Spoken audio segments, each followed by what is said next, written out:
I think people get fearful of, oh my God, how do I do this? What am I going to do? It's too overwhelming. It's not. It's simple. It's what you make it. Get out there and talk to people. It's really about relationships and communication. And if you have that and can do that, then you can roll a wall, or you can be a welder, a chef, or whatever it is. So I say just go for it. Welcome to Broad Strokes, a paint contracting podcast for women by women. We know how much hard work and dedication it takes to run a successful painting business, and this is the place for us broads to BS all about it. Join your host, Tana Todd, and celebrate the achievements of women who are kicking ass in the world of paint contracting. Let's BS about it.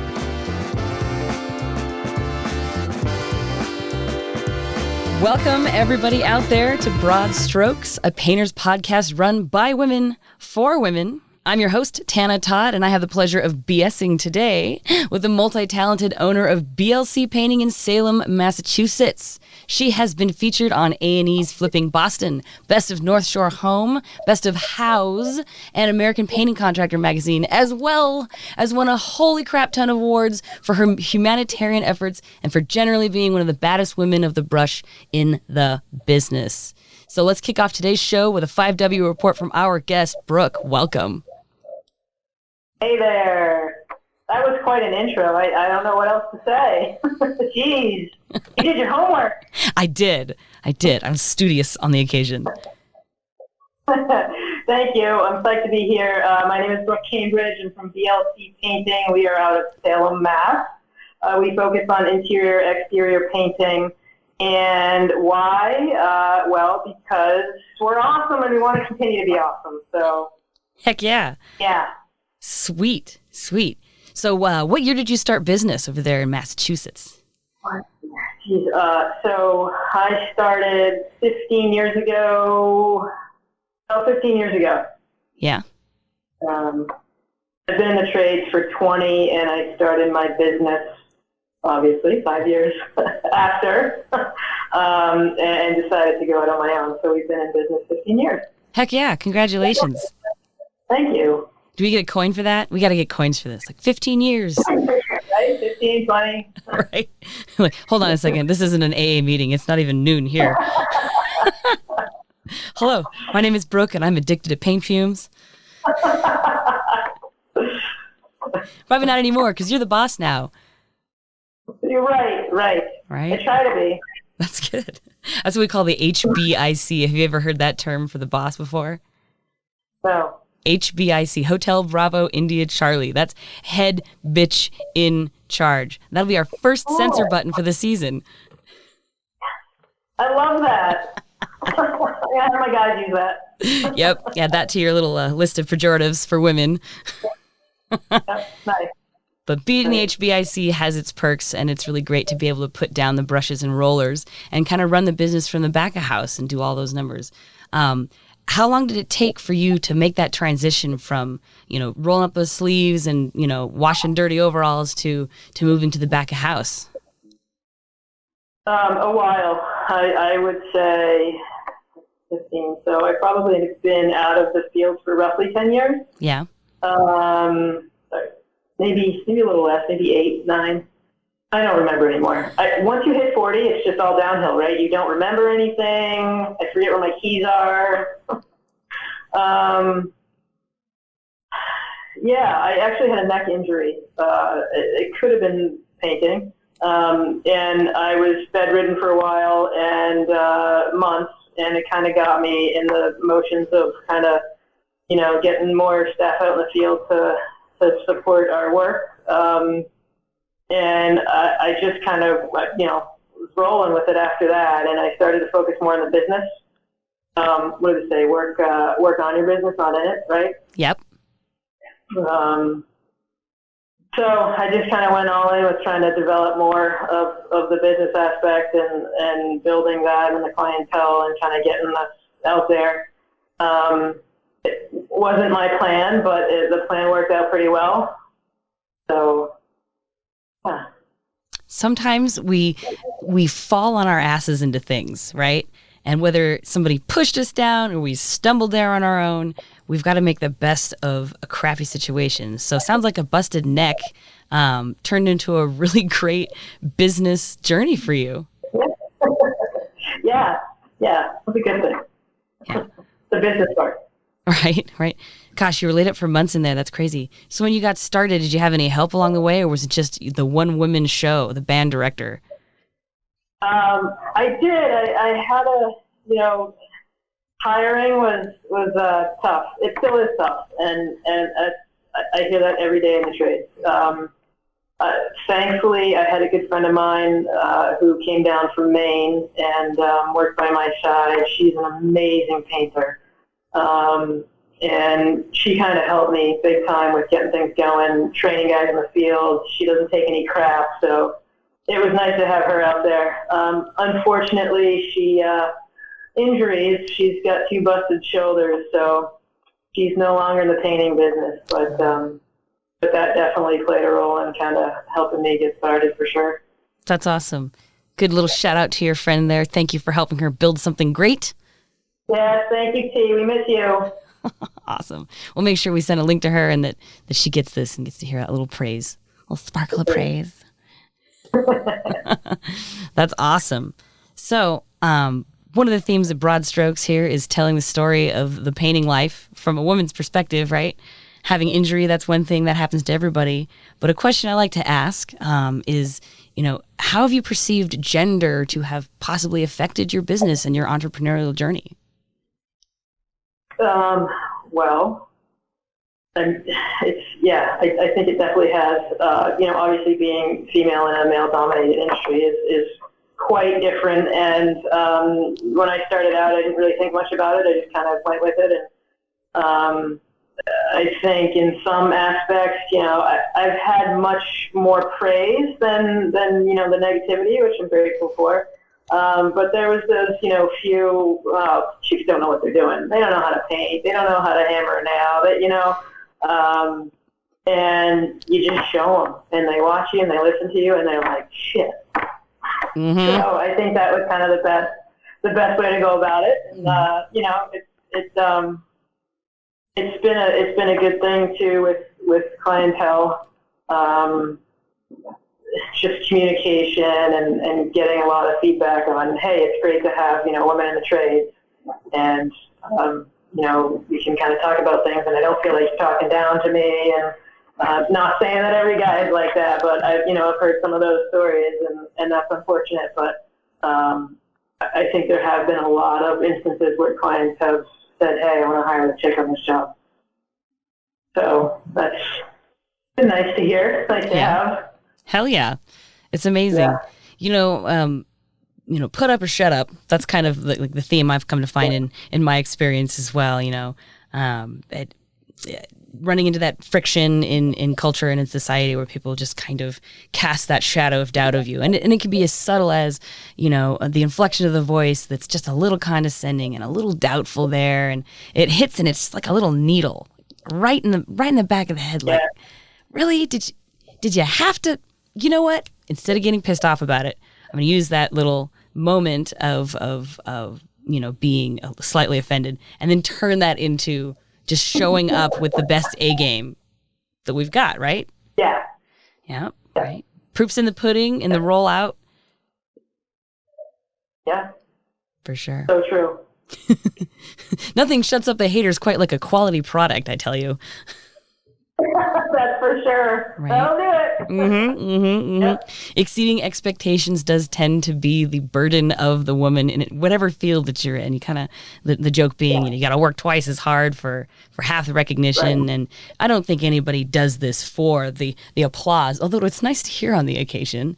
You won a ton of awards, but overcoming that kind of feeling a little bit doubted. Yeah. It's part of the process. Yep. Well, you've been in business now, you said 20, but 15 as an independent owner, right? Yeah. Well, now that you've gone so far into the game, if you were going to look back and give yourself a piece of advice in the beginning, now that you know some things, what would you have done differently? What would you say to yourself? Geez, that's a lengthy list. A few things stand out. I'd say not every client and not every job is for you. So that's definitely something you kind of learn along the way, and you find your niche and who's your client and who do you want it to be and make it your own. I'd also say really focusing on, which is still difficult to this day, finding quality humans. They don't have to be the best painter in the world because you can teach anyone how to paint, right? But just finding quality humans that kind of have the same beliefs and motivation and interest, so you can develop a team that you're really proud of. And that's always a struggle. So find some great ones and you hang on to them, and you learn down the road that there are some that you probably should have let go sooner than you did. So there's a lesson there. So I'd say those two hit home the most. Yeah. Being very mindful and intentional and clear in the hiring process, and trying to solicit those questions and get answers to things that might head off some of that later regret. Yeah, and talking to everybody. I mean, talking to everybody, strangers.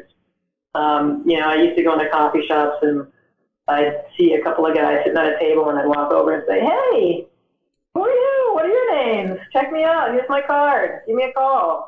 Talk to everybody. What's the worst thing they say? I'm all set. Great. Who cares? Move on to the next. I think that's been huge. Just the networking and talking to everybody you can. Yeah. Do you ever use social media or anything like that to kind of get to know your hires and your teammates?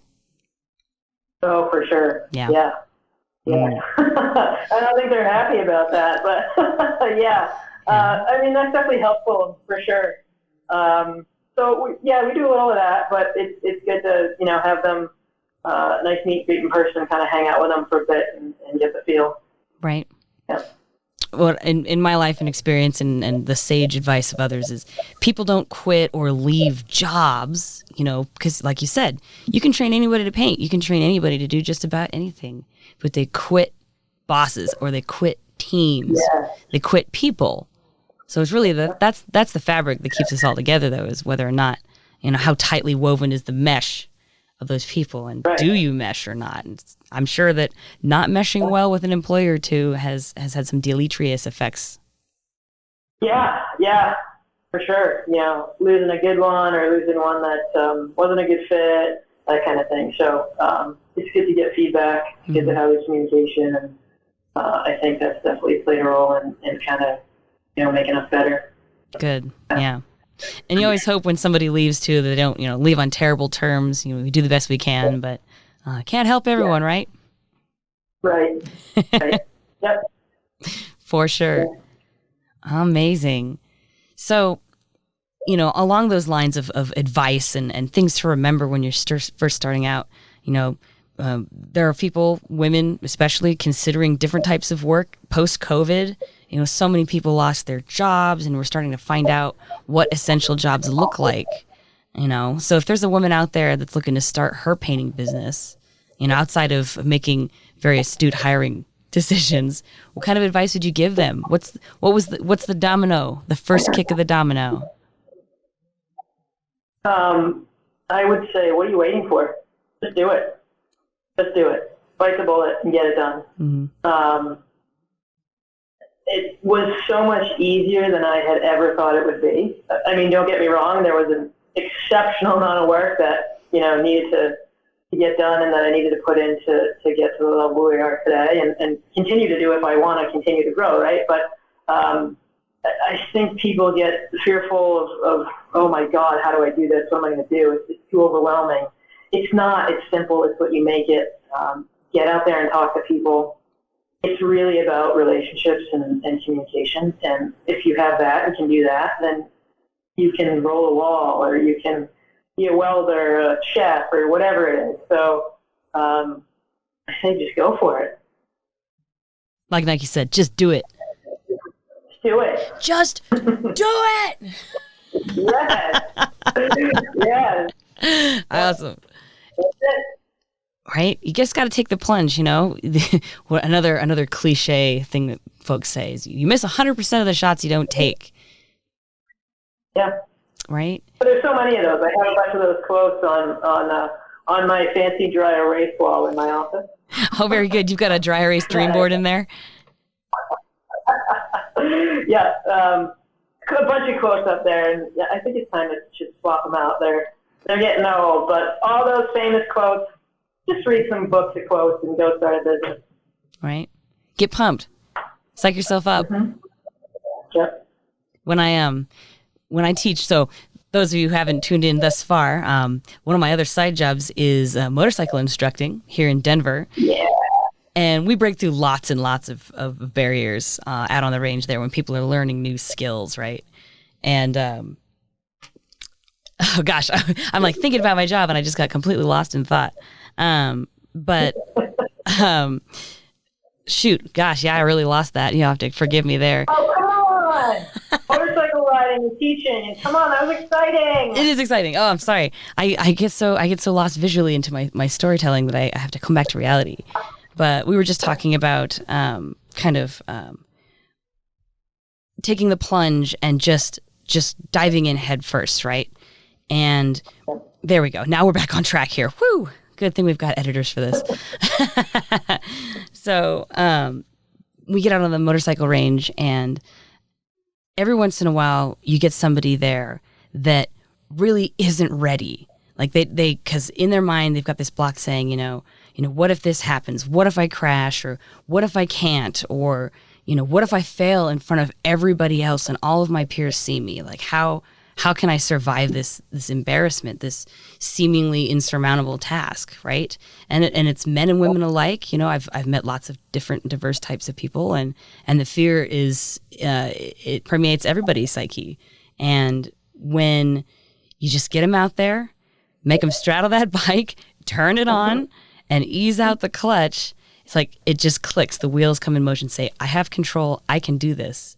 And I remind them to self-talk positively every time they're getting frustrated. Say, take a second here and tell yourself, this shit is fun. That's it.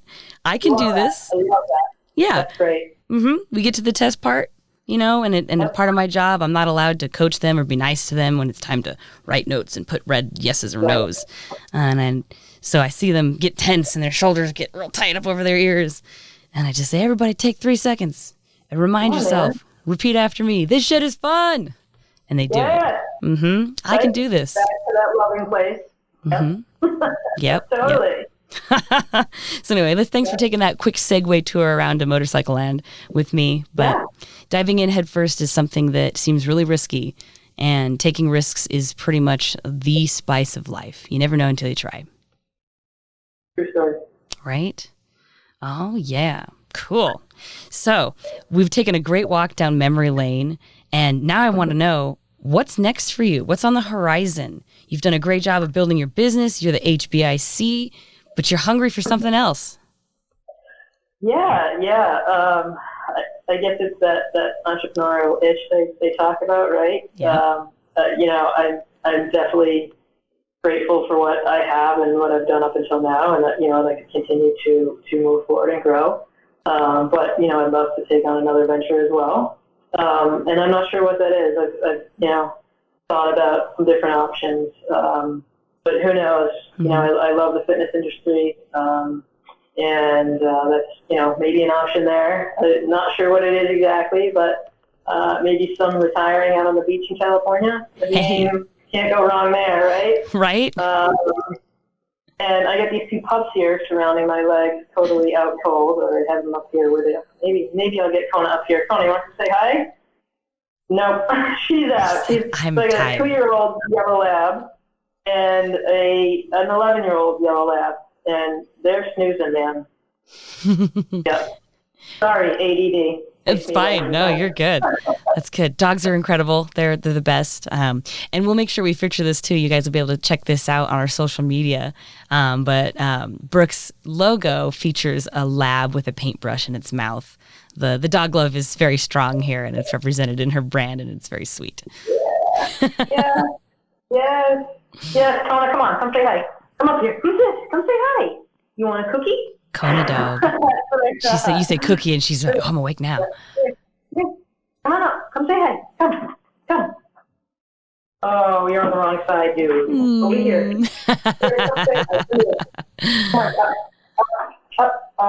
There she is. There's a pretty girl.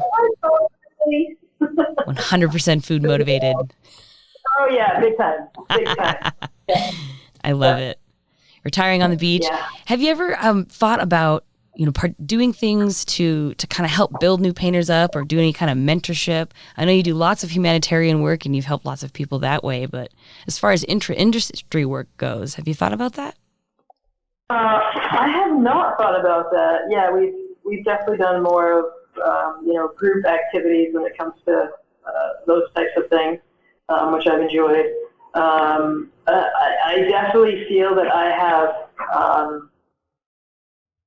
every day you feel like you can be better, right? So one of those things that we're doing to take the next steps, and, I got a stack of books. Actually, here's my next read right here. Yes. I think I can barely read it. Say that one more time. So it's Leaders Eat Last. I think that I can grow to be a better leader daily, and what are those things that I can do? And so I think that would, those types of books that I've been into recently are helpful with kind of taking that on and mentoring and so forth. And I definitely enjoy that. But I think my shortfall is wanting to go in having full experience with everything, right? And who does that? No one. No, you just jump right in, both feet. Yeah. That's awesome. Mentorship is so important regardless of the industry that you work in. Out in male-dominated town, I feel like mentorship is especially important between women, and just generally speaking, helpful for everyone. You may have heard on the wind or in the airwaves somewhere that one of Nick May's new ventures, the Pro Painter Network, has popped up out of the ground, and we're creating a community of mentors and bringing in painters who have brand new businesses or are struggling with their business, and we're connecting people with experience like you to each other to help elevate the trade.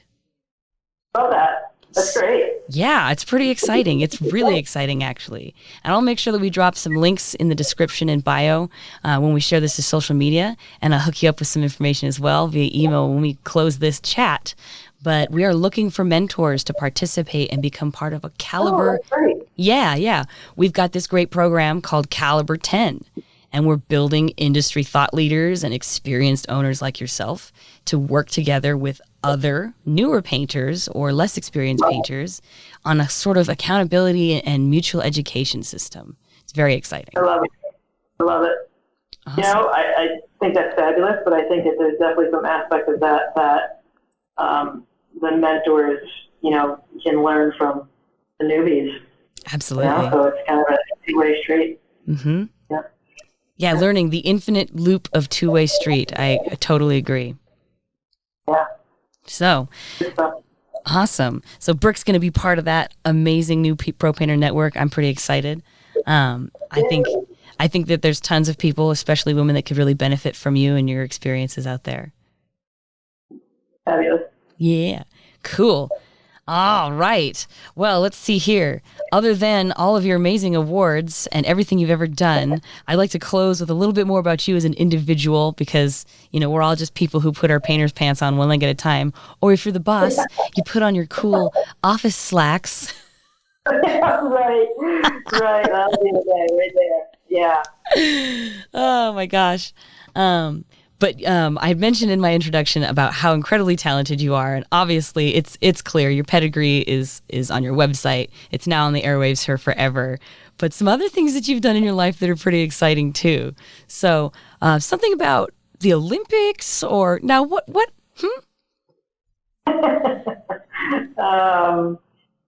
Yeah. So early 2000s, I played hockey for many years, most of my life, ice hockey.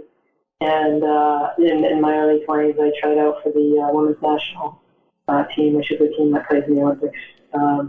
It was quite an experience. and it was fun to try out with several friends of growing up playing hockey together. Unfortunately, I didn't make the team.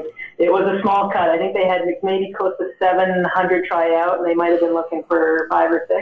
Wow. So I didn't feel too bad, and funny, I kept the letter that has the USA Hockey logo on it, and says, "Dear Brooke," and signs from the coach that sorry, you didn't make the team kind of thing, but whatever, who cares? I'm keeping the letter. Yeah. Keep your receipts, dang it. That was hard effort, time spent. Right. Yep. Yeah. In Total Control Motorcycling, we talk about every time you fail, you've not really failed. You just found one more way not to succeed. Ooh, that's a good one. Right? Yeah. You with all these quotes. I'm a huge fan of trying to stay motivated, and I absorb those things that kind of build my inner fire up and kind of hang on to them. And I like to spread the little fires around. Like, here you go. Stay motivated today. Yeah. Awesome. Well, I tried out for a big international team as well recently, and I didn't make the team either. Stop it. Yep. And that's fine. I wear that non-participant in the team as a trophy in and of itself. Absolutely. Yeah, You got it. exactly. You have to. You just got to say you did it. You just got to send it. Yeah. Right? Yeah. Like starting a business, you just got to send it. Let's do it. So, I will probably be taking another run at that team sport, adventure motorcycling for those that are really curious, BMW Motorrad. Oh, wow. I'd love to see that. Yeah, it's pretty wild. Yep. Put more links in the bio. But yes, so eventually I'll get back on and try out again for the international BMW team. And maybe there's still some hockey for you in the future, eh? Oh, I don't know. My bones are aging. No, Maybe. Right? Coach up a little squad of hockey players. Yes, I did that a couple years ago. Yeah, was that fun? A little nugget, 9-10-year-olds. Yeah, crazy fun. It's super cute. Cutest thing ever. Yeah. Oh, that's amazing. You have to make sure, I'll send you a reminder too. Send me some pictures of that. I want to include them in your little profile for our page. Sure. Amazing. Well, sweet. It has been an absolute pleasure BSing with you today on Broad Strokes, Brooke. I hope you have a fabulous weekend. You too. Thanks so much for having me. It was super fun, and look forward to connecting with a bunch of you out there soon. Absolutely. We got some mentorship opportunities coming down the pipeline for you. And closing remarks, what I'll have to say is, if you're not sure about it, just send it, right? Absolutely. I think we should start a drummer group too, for sure. Yes. Definitely. Right? Yes. Music. I can't drum to save my life, but maybe I'll pick up a kazoo. Come on to Mass. Let's go. I could start my mentorship with teaching drum lessons. How about that? Awesome. Cool. Sign me up. Oh, wonderful. All right. Well, you have a fabulous weekend. It's Friday. We're signing out of Broad Strokes, and we'll catch you next time. Thanks for listening. Bye. Bye, guys. Thanks for tuning into Broad Strokes, a paint contracting podcast for women by women. Be sure to follow us on Facebook, Instagram, and YouTube for behind-the-scenes content, guest galleries, memes, and more. If you want to be on the show, shoot us an email to broadstrokes@imamedia.com. And until next time, I'm your host, Tana Todd, and it's been a pleasure BSing with you today. Sponsored by Benjamin Moore and Estimate Rocket.